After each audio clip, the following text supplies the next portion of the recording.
Meu Senhor e meu Deus, creio firmemente que estás aqui, que me vês, que me ouves. Adoro-te com profunda reverência. Peço-te perdão dos meus pecados e graça para fazer com fruto este tempo de oração. Minha Mãe Imaculada, São José, meu Pai, Senhor, anjo da minha guarda, intercedei por mim. Já conheceste de perto algum herói? Não é frequente que tenhamos ao nosso lado alguém que possamos considerar como a figura de um herói.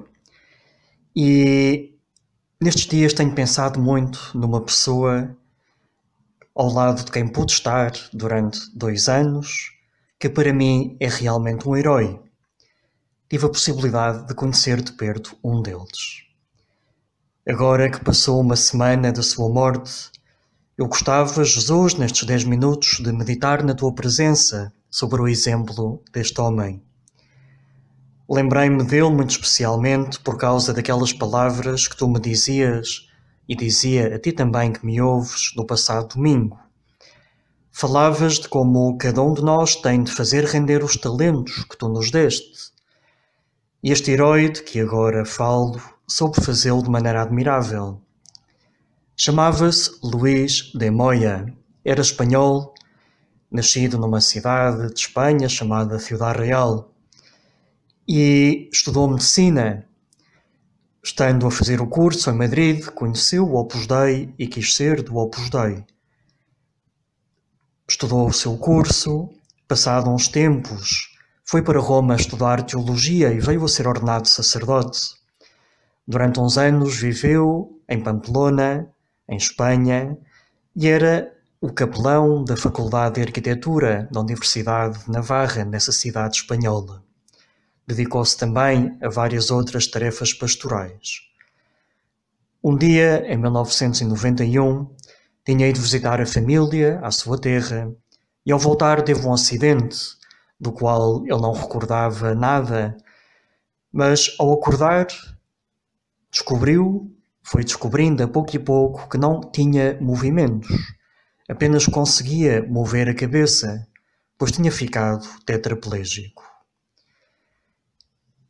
Desde então, viveu nesta condição de apenas poder mover a cabeça durante praticamente 30 anos, até à semana passada, em que, na sequência de uma operação que teve que fazer, teve uma complicação muito grave de saúde, da qual veio a morrer.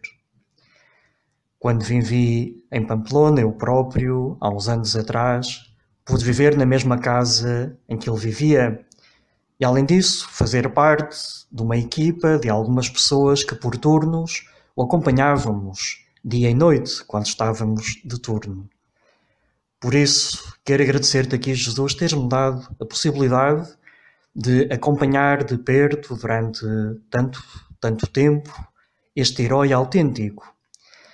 Porquê é que eu acho que ele foi um herói? Porque ele não cedeu ao vitimismo. Numa entrevista que dava há uns anos, ele dizia que não fiz tanto contas àquilo que tinha perdido, mas àquilo que agora tinha. Ainda tinha o mais importante. Não deixei de ser sacerdote. Tinha a cabeça sã, aparentemente, dizia ele a brincar. Tinha a capacidade de falar, de pensar, de amar, de estudar e de falar de Deus.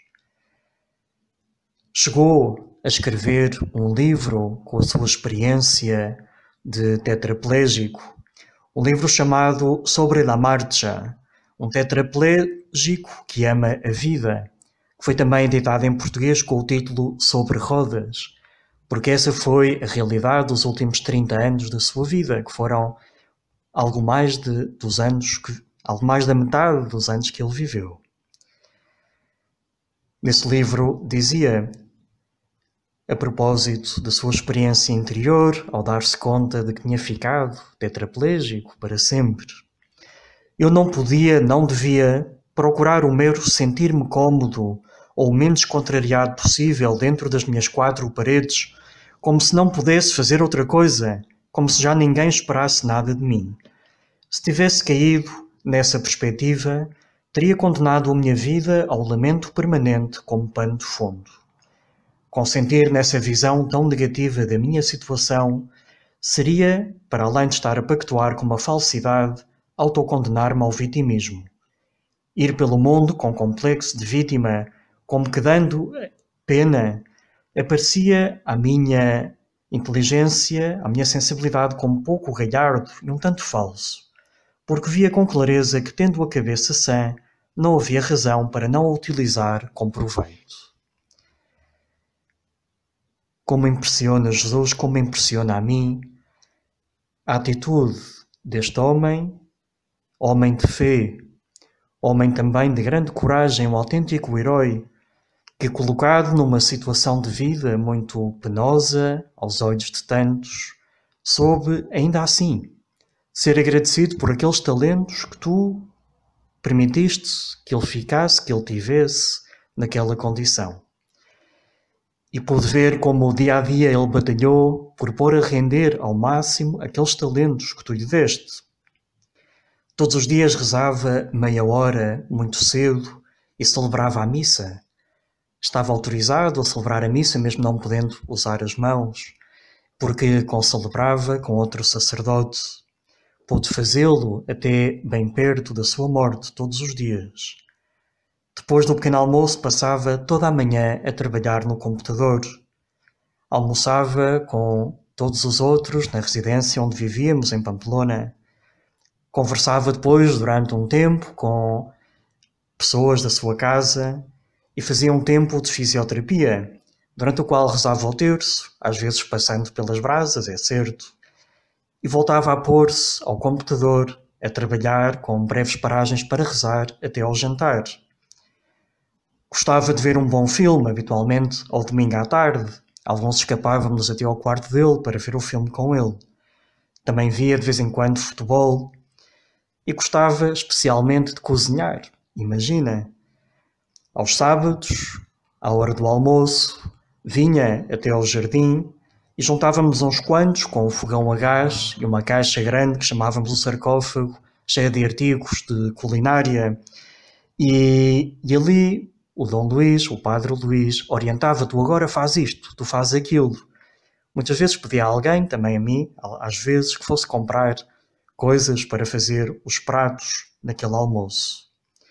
Gostava de experimentar coisas novas. Lembro uma vez que apreciou muito umas iguarias japonesas cozinhadas por um japonês que também vivia naquela residência onde vivíamos pessoas de muitos países. Iguarias que tinham sido enviadas pelos pais do Japão. Também sabia muito e apreciava muito cogumelos. Quando podia, na altura adequada do ano, ia até ao campo e orientava alguns que procuravam cogumelos, tendo o cuidado de separar aqueles que fossem venenosos, e depois fazia-se um belo pitel com aqueles cogumelos. Todos os anos no verão fazia uma romaria a Lourdes, também eu pude ir com ele. Estive quase a convencê-lo de vir até Fátima, mas era uma viagem demasiado cansativa e arriscada para ele.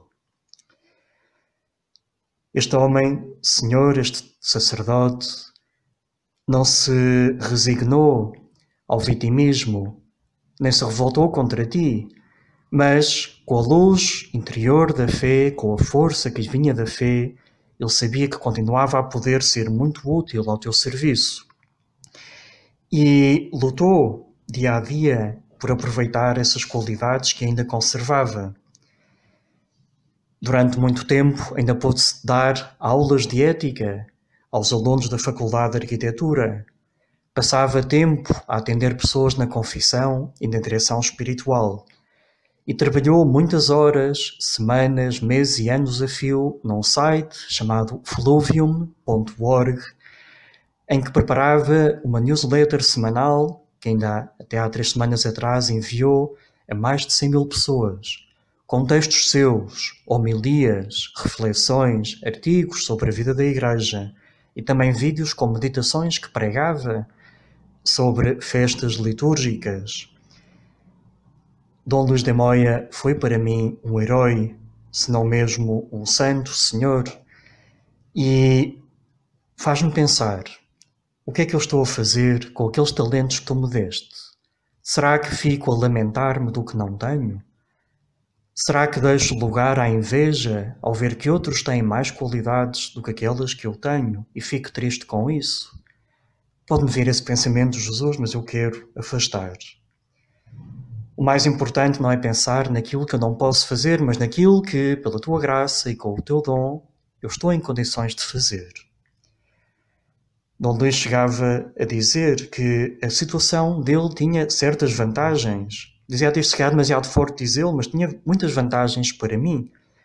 Estava-me a ser dado, de mão beijada, a oportunidade de crescer num conjunto grande de coisas importantes da vida, nessas qualidades e virtudes que fazem as pessoas realmente grandes, à base naturalmente de se desprenderem de si próprias. Eu já não vivia a pensar propriamente naquilo que tinha que fazer, de como gerir o meu tempo ao divertir-me quando era sacerdote antes do acidente. E agora tinha a ocasião de dar o mais genuíno de mim. Tinha a possibilidade de amar e, como sacerdote, de continuar a falar de Deus. Dom Luís viveu uma vida sobre rodas, aproveitando a sua situação para falar de Deus, participar também dos debates sobre a eutanásia. Foi um testemunho vivo de como toda a vida tem sentido, toda a vida tem valor, toda a vida pode ser dom para os outros também. Minha mãe, Santa Maria, ajuda-me a aprender do exemplo deste herói e a pôr-me nas mãos de Deus tal como sou, tal como Ele permite que eu seja e que a minha vida seja neste momento. Dou-te graças, meu Deus, pelos bons propósitos, afetos e inspirações que me comunicaste neste tempo de oração. Ajuda-me a pô-los em prática. Minha Mãe Imaculada, São José, meu Pai e Senhor, anjo da minha guarda, intercedei por mim.